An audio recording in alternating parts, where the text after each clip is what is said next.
علی سارا وجہ اللہ ہے، بڑے مطمئن ہیں ہم، ہمارا عقیدہ توحید بڑا محفوظ ہے، کیونکہ ہم نے عقیدہ توحید لیا ہے علی سے، ہمیں علی نے بتایا ہے کہ اللہ کسے کہتے ہیں۔ اور میرے اہل سنت بھائی اگر تشریف فرماؤں تو اہل سنت بھائیوں کی کتاب کا ریفرنس بھی موجود ہے، حاکم کے دربار میں، خلیفہ کے دربار میں ایک دہریہ آ گیا، اسے دہریہ نے آ کے اسے کہا جی میں مسلمان ہونا چاہتا ہوں، بندوں سے لے کے جلدی جلدی دربار میں آگے کہ چلیں کوئی بندہ تو یہاں بھی مسلمان ہو۔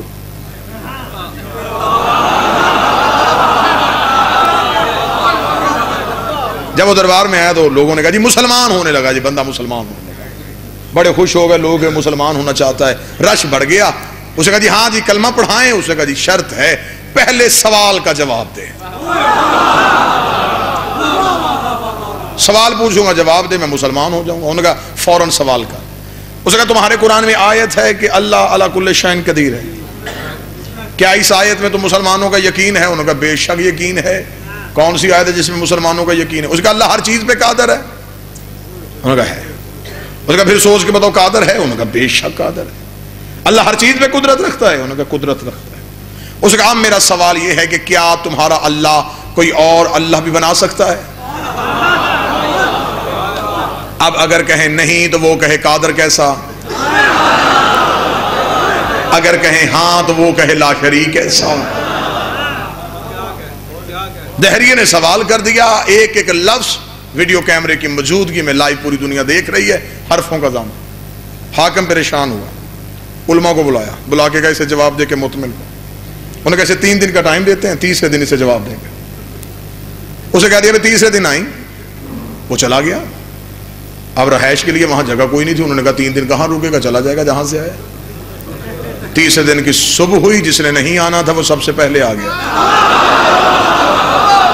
بادشاہ حسین آپ کو عزت ہے، مالک حسین ان ہاتھوں کو سلامت رکھے، جس نے نہیں آنا تھا وہ سب سے پہلے آ گیا۔ اس نے دربار میں آگے کہا، اسے کہا یہ سوال وہیں کا وہیں ہے، میں 3 دن ہو گئے رکا ہوا ہوں اس جواب کے لیے، کیوں ایک مسلمان کے لیے اتنی تاخیر کر رہے ہو؟ میں کلمہ پڑھنا چاہتا ہوں، تم جواب دو، میں کلمہ پڑھوں، تمہارے اسلام میں ایک مسلم کا داخل ہو۔ حاکم نے جلدی سے علماء کو بلایا، ہاں بھائی تم نے 3 دن کا وقت مانگا تھا، جواب؟ انہوں نے کہا جواب بالکل تیار ہے۔ اس کا جلدی کرو، اس کو جواب دو۔ جواب دے ہے اسے قتل کیا جائے گا۔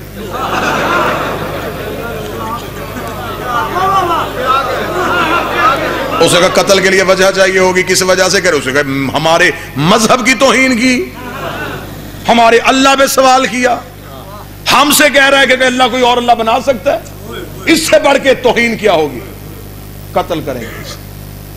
امیر المومنین کا فرمان تھا سوال کا گلا دباؤ گے تو نسل جاہل پیدا ہوگی۔ ہائے ہائے، علی فرماتے ہیں سوالوں کے گلے نہ دبانا۔ اور یہاں تہذیب آل محمد کی بھی ایک بات کروں، جس گھر میں چھوٹے بچے ہوں اکثر ماں باپ اکتا جاتے ہیں بچوں کے سوالات سے۔ معصوم فرماتے بچہ 100 دفعہ بھی پوچھے اسے 100 دفعہ جواب دو، اگر اسے چپ کرواؤ گے تو پھر وہ کبھی نہیں پوچھے گا۔ اسے پوچھنے سے نہ روکو، جتنا وہ پوچھے گا اتنا ذہین ہو جائے گا۔ اس کا میں نے سوال کیا تھا، انہوں نے کہا اسے قتل کیا جائے گا، اس نے اللہ کی توہین کی۔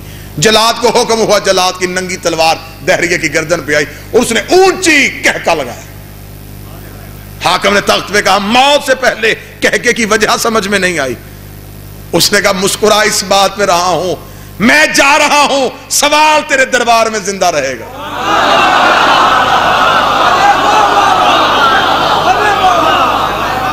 تو جب بھی تخت پہ آ کے بیٹھے گا سب سے پہلے میرا سوال گونجے گا، تو مجھے قتل کر دے گا، میری لاش باہر پھینکے گا، لوگ پوچھیں گے کیوں مارا گیا۔ وہ بات کانوں میں ہوتی ہوتی اتنی پھیل جائے گی، میرا سوال ایک دن مذہب بن جائے گا، لوگ میرے مذہب کے ماننے والے ہوں گے، اس مذہب کا بانی میں ہو جاؤں گا۔ ایک سوال دباتے دباتے تو نے مجھے اتنا زندہ کر دیا، میں ہمیشہ کے لیے زندہ ہو جاؤں۔ حاکم نے کہا تلوار اٹھاؤ، قتل نہیں کرنا اسے، بات تو اس کی ٹھیک ہے، ماریں تب بھی ختم۔ یہ ممبر کے تقدس کی قسم ہے، مجمع کو لطف دلوانے کے لیے، نعرہ لینے کے لیے جملہ کو آل محمد معاف نہ کرے، جملے تاریخ کے طے پایا کہ ہم قرآن کی آیت کو واپس لیتے ہیں۔ اگر تو اپنا دعویٰ واپس نہیں لیتا تو ہم قرآن کا دعویٰ واپس لیتے ہیں۔ جواب بن نہیں رہا تھا، قتل کر نہیں رہے تھے، قرآن کی آیت کی عزت پہ چھری چلنے لگی یا دربار کے کونے سے ایک بوڑھا اٹھا.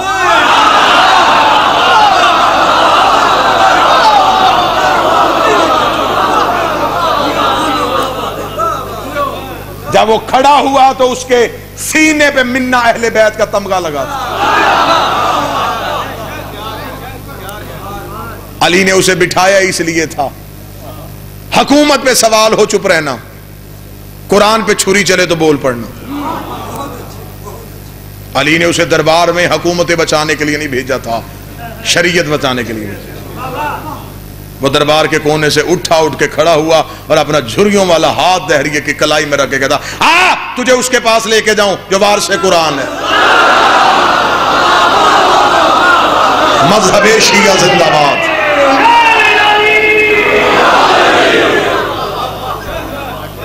دہریے نے کہا تو یہ کون ہے؟ اس نے کہا یہ حاکم ہے.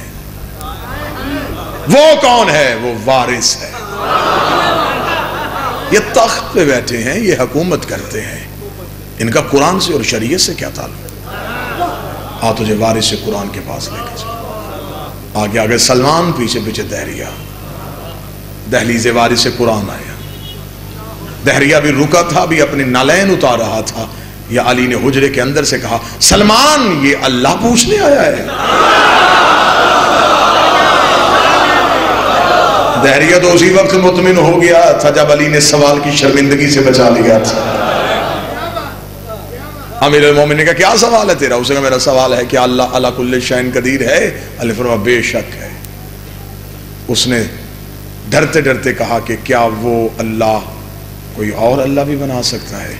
علی نے کہا وہ ایک نہیں 1000 اللہ بنا سکتا ہے، لیکن جاہل وہ جتنے بھی اللہ بنائے گا وہ مخلوق ہوں گے، خالق تو وہی ہوگا. اسے علی کہتے ہیں وہ جتنے بھی اللہ بنائے گا وہ سارے مخلوق.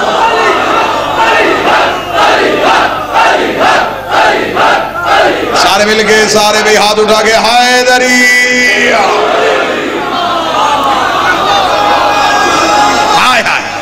وہ عاجز نہیں، وہ مختار ہے، وہ مجبور نہیں ہے، وہ کسی سے پوچھتا نہیں ہے.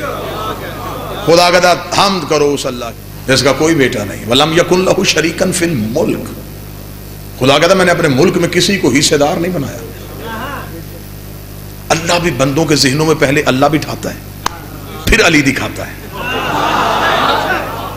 یہ آیت خدا نے کہا کہ میرے ملک میں کوئی حصے دار نہیں. بندے بڑے مطمئن ہو گئے، اب مالک صرف اللہ ہی ہے. بندے قرآن پڑھ رہے تھے، یہاں ایک آیت نے سر اٹھا کے کہا توتی الملک من یشاء، اللہ جسے چاہے اپنا ملک عطا کر دیتا ہے. پھر اللہ جسے چاہے اپنا ملک عطا کر دیتا ہے. بندوں نے کہا چل ملک ہو گیا، لوگوں کا عطا کر دیا اس نے. زمینیں تو تیری ہے نا، زمین کا مالک تو تو ہے نا. اب خدا نے پھر قرآن میں کہا وَنَجْعَلَهُمْ عَائِمَةً وَنَجْعَلَهُمُ الْوَارِثِينَ، ہم نے زمین کا وارث بھی بنا دیا ہے. ان لوگوں کو جنہیں زمین پہ کمزور کرنے کی کوشش کی گئی ہے. بندوں نے کہا چل زمینوں کے مالک بنا دیے ہیں تو نے تو، لیکن یہ بتا تو قرآن کا مالک تو ہی ہے نا، قرآن تو تیرا ہی ہے نا. خدا نے کہا ثم اورثنا الکتاب الذین اصطفینا من عبادنا، میں نے قرآن کا وارث بھی انہیں بنا دیا جنہیں میں نے چنا ہوا ہے. بندوں نے کہا چل قرآن کا بھی مالک بنا دیا، زمینوں کا بھی مالک بنا دیا، آسمانوں کا مالک بنا دیا، یہ بتا جنت تو تیرے پاس ہے. اللہ اللہ کرنے سے جنت تو مل جائے گی نا. تجھے سجدہ کرے جنت تو صرف تیری ہے نا، اس میں تو تیرے ساتھ کوئی حصے دار نہیں ہے. وہ تو ہم تیرے کھاتے سے لے سکتے ہیں نا کہ ہم اللہ کے ماننے والے ہمیں جنت ملے گی، ہم اللہ والے ہمیں جنت ملے گی. خدا کہتا ہے جزاہم صبرا جنت و حریرا، تم لیٹ ہو گئے ہو، میں نے جزا میں دے دی ہے انہیں جنت بھی حریر جنت بھی. اب جنت بھی میرے پاس نہیں ہے، پھر میرے مالک تیرے پاس کیا ہے؟ یہ نظام شمسی، یہ سورج، یہ چاند، یہ تیرے پاس ہے. آواز سخر الشمس والقمر، یہ سورج بھی میں نے کسی کو مسخر کر دیا ہے، یہ چاند بھی میں نے کسی کی تسخیر میں دے دیا ہے.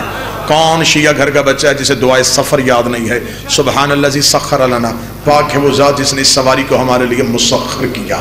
وہ سواری جب ہم چاہیں رک جاتی ہے، جب ہم چلائیں چلتی ہے۔ خدا نے کہا میں نے سورج بھی کسی کی تسخیر میں دے دیا ہے، چاند بھی میں نے کسی کے لیے مسخر کر دیا ہے، سورج کی ڈوری بھی کسی کے ہاتھ میں ہے، چاند کی تقدیر بھی کسی کے ہاتھ میں ہے، یہ جب چاہے پلٹا دیتے ہیں، یہ جب چاہے دو ٹکڑے کر دیتے ہیں۔ سورج کی تقدیر بھی کسی کے ہاتھ میں ہے، چاند کا مقدر بھی کسی کے ہاتھ میں۔ شاید سے اگلا جملہ سنیے گا، خدا نے کہا نجوم مسخرات بامرہ، لیکن یہ جو تارا ہے نا اسے میں نے اپنے لیے مسخر کیا ہے۔ یہ تارا صرف میرے لیے ہے۔ میرے لیے سورج بڑا ہوتا ہے، چاند بڑا ہوتا ہے، تو سورج رکھ لیتا، تو چاند رکھ لیتا۔ سورج بھی تو نے انہیں دے دیا، چاند بھی تو نے انہیں دے دیا، تارا تو نے اپنے پاس کیوں رکھا؟ فرمایا اس تارے سے میں نے ضروری کام لینا ہے، اس تارے کو میں نے کسی کے دروازے پہ بھیجنا ہے۔